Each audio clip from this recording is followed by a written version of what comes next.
Ang pinakaaantay na suspensyon ng excise tax para sana makabawas sa taas ng presyo ng mga produktong petrolyo sa ikalawang linggo ng Abril pa pala pwedeng maipatupad.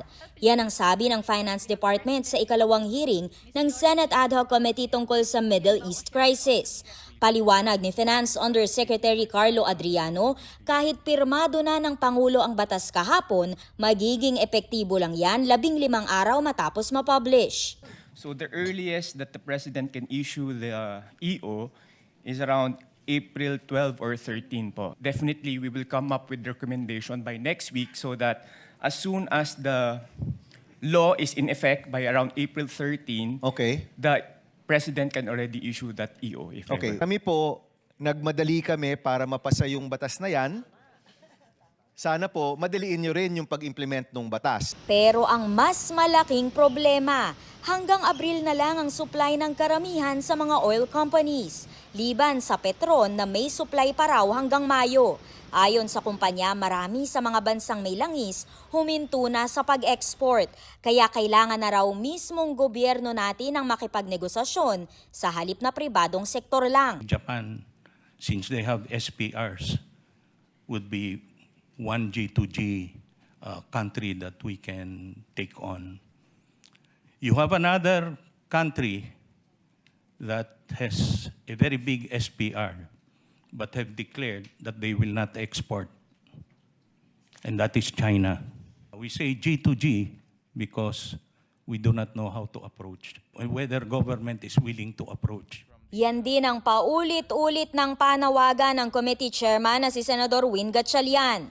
For the DOE, the strategy is for us to help the private companies, considering that if they need representation from the Philippine government, that's where we come in.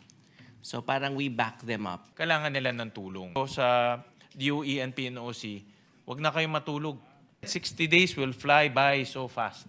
Kung hindi tayo magsisecure ngayon, pagdating ng panahon, problema tayong malaki. Aminado ang Department of Energy na wala pang successful na government-to-government negotiation. Pero nakikipag-usap naman na raw ang gobyerno sa Brunei, Japan, South Korea at ang pinaka-advanced sa India.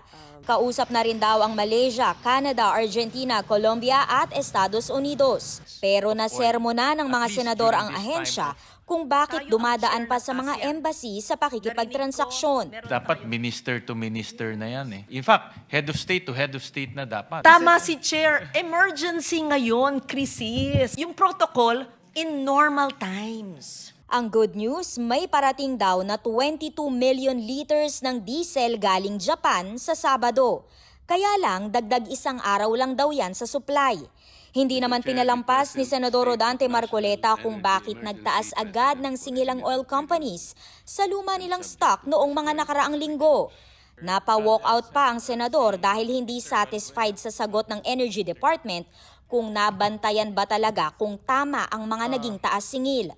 At ang transport group na Manibela nang hihingi ng refund. Is it a practice or malpractice? Opo, malinaw dun sa na inventaryo pa lang nila yung itinaas nila ayon dun sa pag-uusap po. Ibig sabihin, overprice yung 2 hanggang 3 linggo na ibinenta sa aming fuel. I-refund nila yung 100 to 120% na itinaas dito kung inventaryo pa yung ibinebenta. Paliwanag ng oil companies, maraming factors dyan kabilang na ang tinatawag na replenishment cost. If I sell at 100, which is the acquisition cost of last week, will I have the cash flow to buy the inventory in order to continue the business? I may not. So this is the principle or the practice of all commodity products around the world. Para sa impormasyong napapanahon at on-demand, Amor Santos, Newswatch Plus. Pero